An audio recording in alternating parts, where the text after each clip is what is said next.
Еве сме и во кујната, она која што е составен дел од утрото се разбира утринските ритуали кои што најчесто си ги подготвуваме, кафето, какаото, топлиот чај или генерално топол пијало кој што ни е потребен во овие свежи декемвриски утра или поточно речено студени, бидејќи наскоро ја очекуваме како календарски, така и во однос на температурите, ни пристигне зимата. Се дружиме ова утро или го реализираме нашето утринско будење, како што споменавме за оние кои што не пратат од почеток, со Денис Јанкуловски, нашиот космонаутко. Денис, добро утро и добре ни дојде на еден ваков начин во утринска на Телма.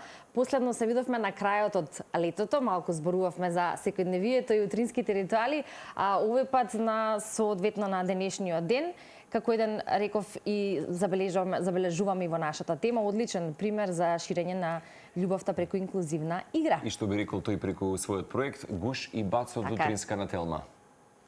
Добро утро. Добро утро и благодарам на поканата и честа на овој така убав значаен ден да можеме да кажеме нешто и да дадеме свој придонес. Денеска е, накратко само би сакал да кажам, меѓународен ден на лицата со попреченост. Меѓутоа, јас би го дефинирал тоа како меѓународен ден на лицата кои знаат да пеат и свират, кои што умеат да цртаат, да сликаат, да глумат, кои што можат да рецитираат, сакаат да играат, можат да играат и спортуваат, односно лицата кои едноставно сакаат да им се даде една убава можност, убава прилика да покажат и докажат дека и тие можат да дадат свој придонес во општеството, односно лицата кои што сакаат да другаруваат. Именно, Денис, се надевам дека преку својот проект Гуш и Бац, кој што донесе толкова голема екипа од славејчиња, од наши уметници кои што се вклучија, сето тоа како проект се создаде и химна. Предпоставам дека и од родителите и од децата добиваш постојано можеби нели поддршка за тоа дека се успева некако преку овој голем проект на убав кревок начин да се прикаже можеби инклузивноста и да се уништат тие бариери и предрасуди околу лицата со попреченост. Предпоставам дека и конзистентноста која што ја имаш со овој проект вистина ти дозвола повеќе да влезеш и во чевлите и заедно со тебе во светот на луѓето кои што можеби се соочуваат со некакви предизвици. Малку слабо ве слушам нешто веројатно конекцијата, меѓутоа разбрав за што е прашањето. Мијата тоа убаво го дефинираше. Во едно интервју кажа дека Гуш и Бац не е само песна, туку тоа е движење.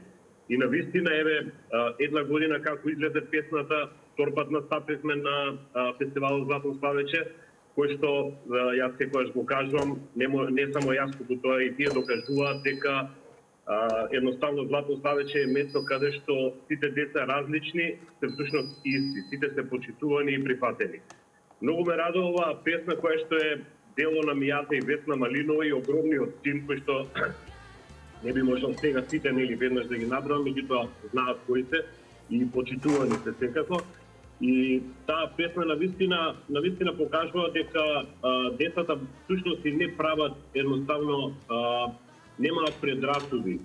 Тоа се докаже и на фестивалот каде што беше едноставно многу убаво, многу милина да ги гледаме децата како функционираат меѓу себе.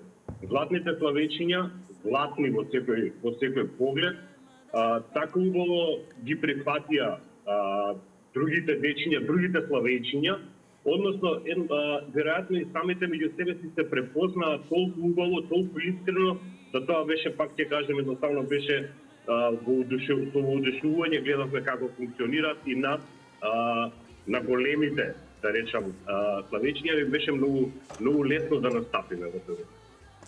Гуш и Бац, движење, кое што нели секогаш кажувам дека тоа е дел од јазикот на ерато, на учителката која што јас знам да кажам. За мене е филозофија на живење, начин на живење, затоа што содржи едни два едноставни, меѓутоа многу убави зборови, преградски и бакнеш, односно Гуш и Бац. И затоа гледам секоја средба, секој интервју или се да го завршуваме со Гуш и Бац. Да, токму така како што исподели на самиот почеток за важноста и за она што треба да го знаеме или да го потенцираме во денешниот ден за самата креативност, за љубовта која што имаат лицата со попреченост, но верувам и со целото тоа влијание на настаните кои што ги организираш, Денис, врз нив, а и врз нивните семејства. Веројатно можеш да ни посведочиш и во сите минати изданија и на оние кои што се случували во градскиот парк, на сите тие дружби, како тоа ти ја чувствуваш таа енергија, како тоа влијае на нив и се разбира на нивните семејства. Веројатно таа сплотеност, таа поддршка, љубов која што ја чувствуваат во тие моменти која треба да биде константна и секојдневна, се приметува на нив или преку нивното однесување. Да, сигурно.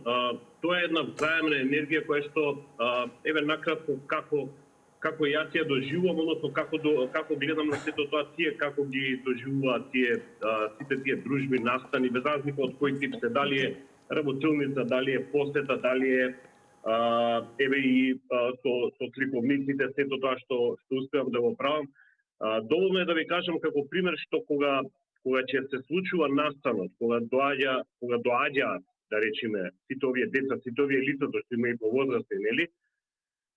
Кога јас уште од далечина ќе слушнам едно големо тенис или космонаутко, како со радост доаѓаат да се прегрнеме, доаѓаат да ме гушнат и мислам дека едноставно ако можат да останеме прегрнати, тоа ќе биде можда и пола сат и 40 минути, што гледам дека кај децата представува огромна радост.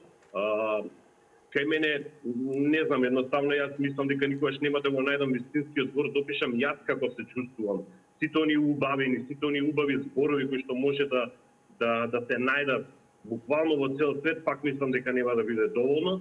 И секогаш апсолутно многу битно за мене е што и нивните родители, нивните семејства, старатели, не е битно, се секогаш презадоволни, односно се среќни и насмејани, затоа што мислам дека тоа е едно како целина е сето тоа. Радоста на децата, радоста на сите тие мои наши другарчиња, радоста на нивните семејства и сето тоа мене што ми исполнува и секако не само мене, нели сите оние кои што сме во таа екипа, тоа е едноставно, мислам дека прави една убава целина и дава енергија за што повеќе и понатаму да правиме. Јас како што сега баш пред некој ден реков дека јас планирам барем до 100 години да го правам, а сето тоа на секое продолжение ќе биде ќе биде добитка. Да. Така да тоа е една прекрасна енергија која што е исполнета со љубов, со радост, со среќа.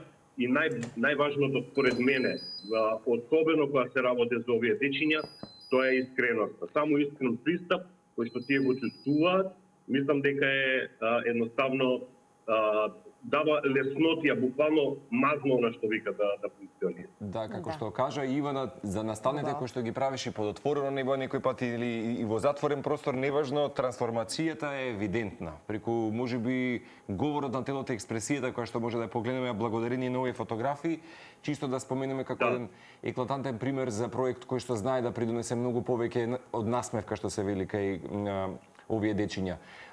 Убаво кажа, ќе го посакаме тоа и во иднина да останеш конзистентен, полн со љубов и надеж, како што кажа Ивана, ние секој пат се потопуваме во овој проект, а и може да кажеме дека катарзично сме поврзани секако и со тебе како и не само здравствен работник, туку и човек кој што вистински знае да влезе во светот на детскиот свет.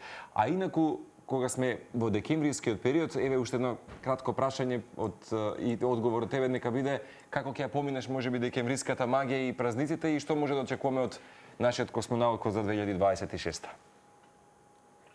Па во однос на декември, еве како и речиси секоја година, освен со едни мали оправдани паузи која беше, ќе имаме новогодишни работилници каде што со сите дечиња ќе креираме нешто интересно и новогодишни украси или било што имаме смислено.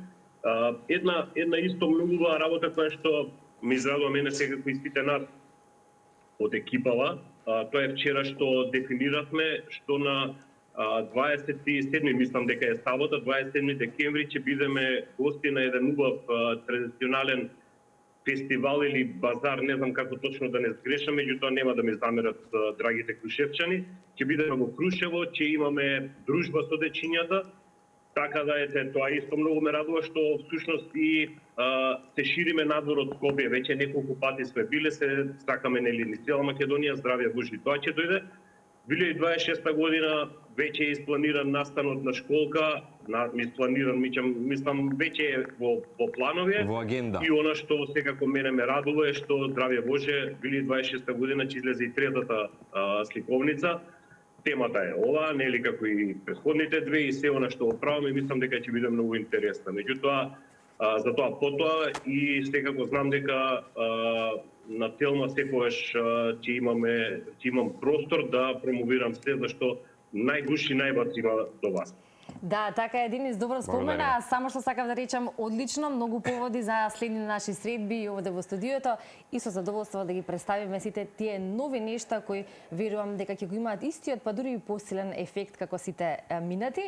Ти благодариме што ова утро одвои време и нели можност да се слушнеме и да се поврземе вака, да го одбележиме денешниот ден, да ја подигнеме свесноста за тоа што значи да се биде човек кој што ја пренесува љубовта преку инклузија, односно инклузивна игра, забава, како што велиме прегратките, бакнежите, сето она кое што дава чувство на топлина и искреност, нешто кое што апсолутно треба да го учиме токму од тие лица. Денис се слушаме и се гледаме повторно со нови и убави информации. Убав ден. Ви благодарам за поканата, за Телма секогаш сум тука и уште еднаш ќе кажам гуши бац до сите вас. Гуши бац, еве, тоа е нашата утринска порака со нашето топло и вкусно какао кое што туку-што го подготвивме. На здравје. Да, на здравје. Нека ти благодарам, Марче. Еве, колегата го подготви. Не се сомневам во... Со задоволство. Да, во точната мерка. Па се надевам. И со мед не сум го пиела, но ќе го пробам и. Ајде да речеме друг заблажуваш, по-вкусен. Да, поздрав. Поздрав.